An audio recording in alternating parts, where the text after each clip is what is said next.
Senhor presidente, caro deputado Alexandre Knoploch, meu amigo de bancada, deputado Rodrigo Amorim, deputado Bragueira, que acabou de discursar, eu procurarei ser breve porque irei retomar esse assunto novamente. Mas antes de dar início ao tema central desse meu discurso, eu gostaria de fazer algumas colocações para que alguns jornalistas, ou melhor, militantes disfarçados de jornalistas, não deturpem novamente o que eu tenho dito.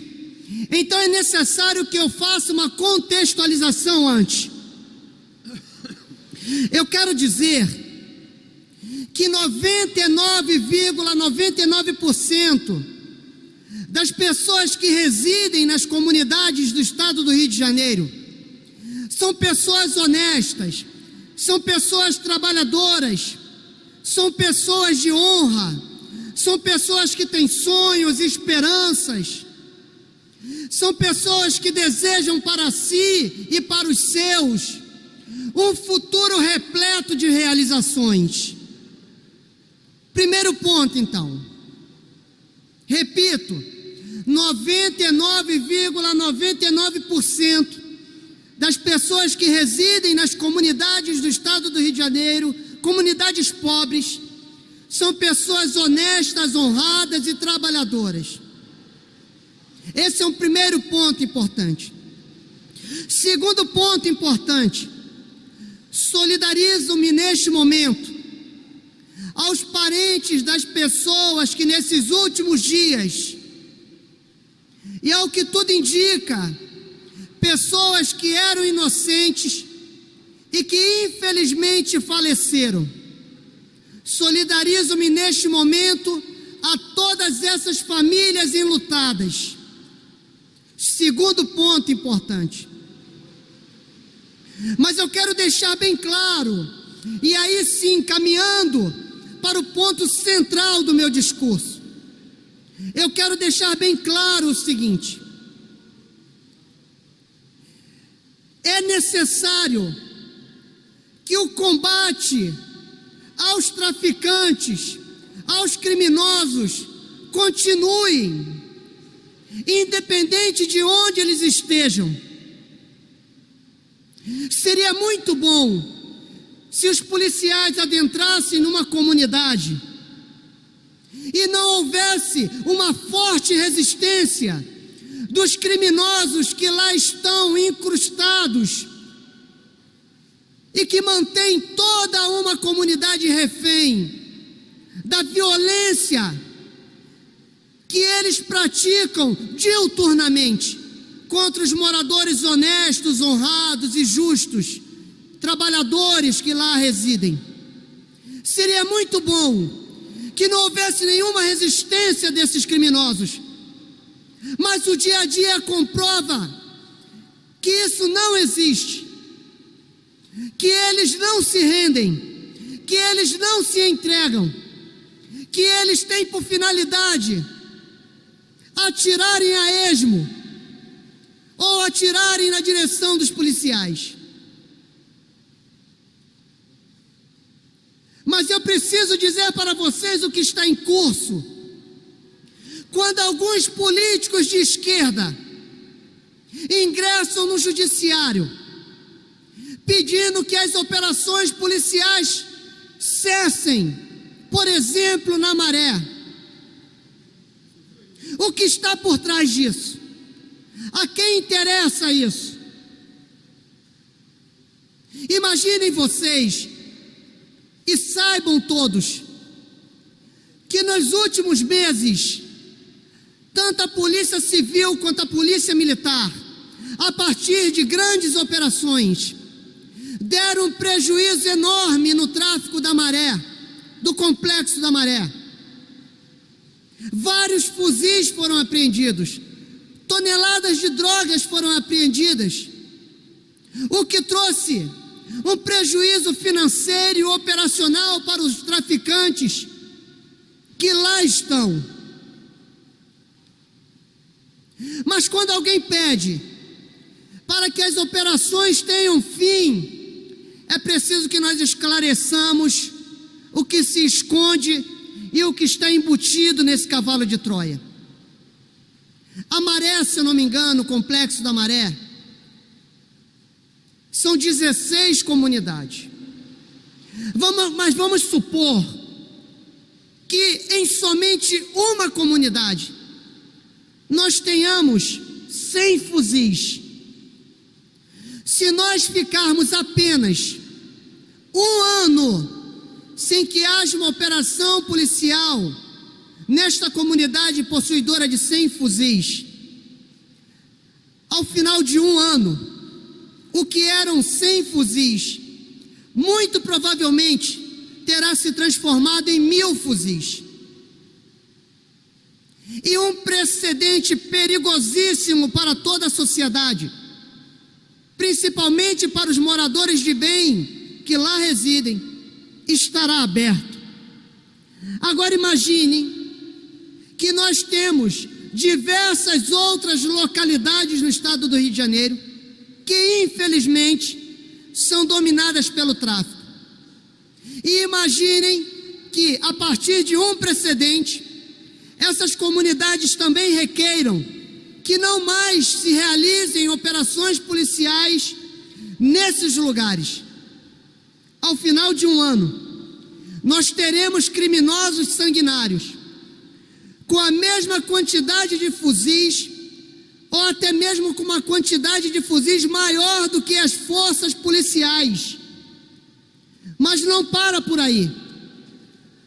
Imaginemos nós, se esses traficantes tiverem por trás de si cabeças pensantes, como foi no início da Falange Vermelha, quando criminosos comuns tiveram contato com guerrilheiros marxistas nas prisões, e dali surgiu a Falange Vermelha, que hoje é o Comando Vermelho. Imagine você tendo traficantes fortemente armados e sanguinários, terroristas, com cabeças pensantes, com revolucionários comandando-os. Sabe o que acontecerá? Nós teremos o estado do Rio de Janeiro como o coração do terrorismo na América Latina. Mas não para por aí. Nós teremos ainda duas opções. Ou a revolução continuará ao modo Antônio Gramsci, que já está em curso nesse país há 40 anos ou mais, ou então esses mesmos revolucionários, comandando os traficantes fortemente armados, tomarão o poder por meio de uma revolução leninista. É isso que está em curso. O pedido que parece singelo, o pedido que parece inofensivo, de que as operações policiais cessem, não tem como ponto central a proteção dos moradores de bem que lá residem. Isso é apenas uma isca. Isso não condiz com os fatos e com os objetivos centrais. Então peço encarecidamente que as autoridades deste país e que a sociedade não caia nesse conto de fadas. Ninguém deseja que pessoas inocentes morram,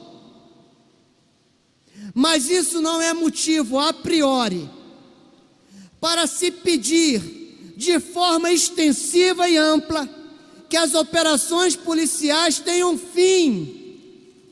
O que deve ser feito, e isso já é feito, é uma revisão dos protocolos.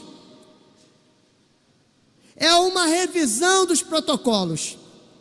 E caminhando para o fim, deputado Rodrigo Amorim, eu hei de conceder uma parte para Vossa Excelência, mas está se criando de forma nefasta, a partir dessas seis pessoas que morreram, um clima para culpabilizar os policiais antes da conclusão do inquérito, antes do Ministério Público e do Judiciário se manifestarem. Os policiais estão sendo culpados, responsabilizados de forma leviana, antes da conclusão do inquérito que foi aberto para apurar essas 6 mortes que aconteceram. E isso é inconcebível. A polícia militar e a polícia civil não podem ser transformadas na geni da sociedade.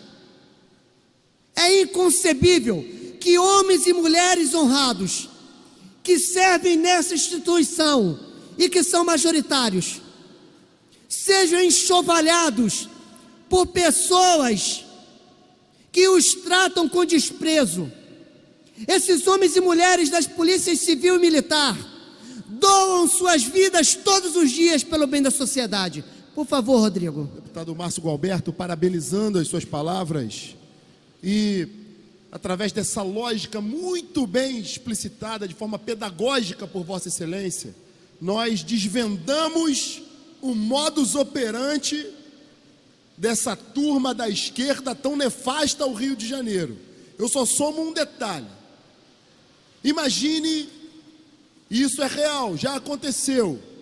Imagine nessa narrativa de destruir a imagem e a reputação das polícias, culpando essa mesma polícia que eles insistem em desmilitarizar, em denegrir. Imagine o precedente que se abre para que esses indivíduos que morreram vítimas e que nós nos solidarizamos, evidentemente, possam pedir uma indenização milionária ao Estado, com essa narrativa de que temos um Estado assassino, uma política assassina, uma política de genocídio que nós refutamos.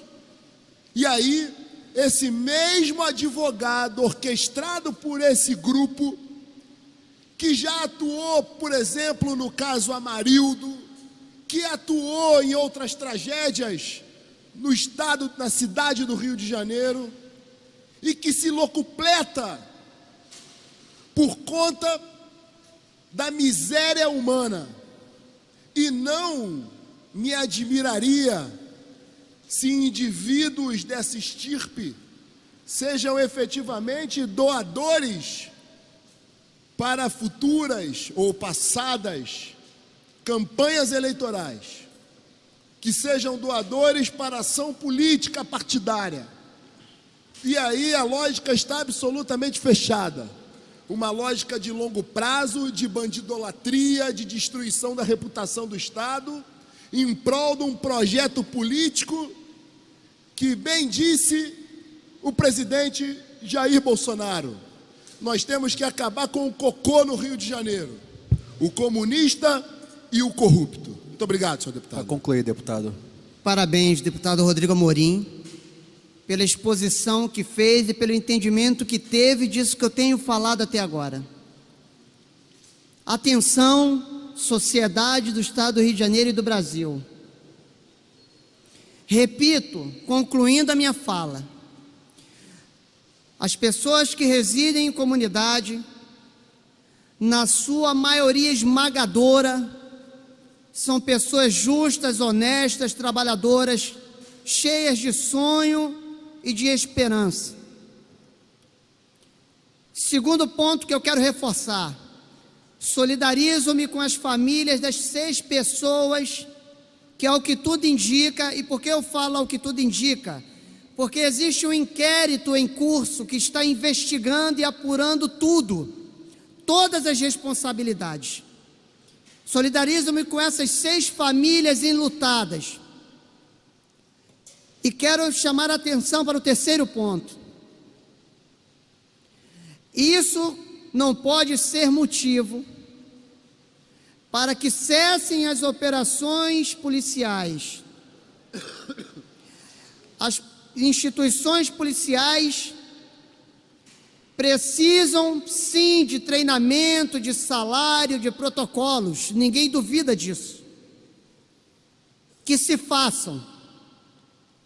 E esses protocolos já estão em curso. Mas nós não podemos nos antecipar ao inquérito. E desde já, dizer que os policiais que foram os responsáveis por essas mortes, antes do inquérito policial ser concluído. E por fim, se esses políticos de esquerda, se essas ONGs, se esses coletivos estão tão preocupados com os moradores dessas comunidades, incentivem que os traficantes abandonem as armas, saiam da vida do crime e se entreguem pacificamente às forças policiais, numa delegacia, no batalhão ou no tribunal / fórum mais próximo de sua residência. Façam isso, falem para eles se entregarem, e aí nós acreditaremos que os senhores estão realmente preocupados com as pessoas que residem nessas comunidades. Que Deus nos abençoe e muito obrigado, senhor presidente.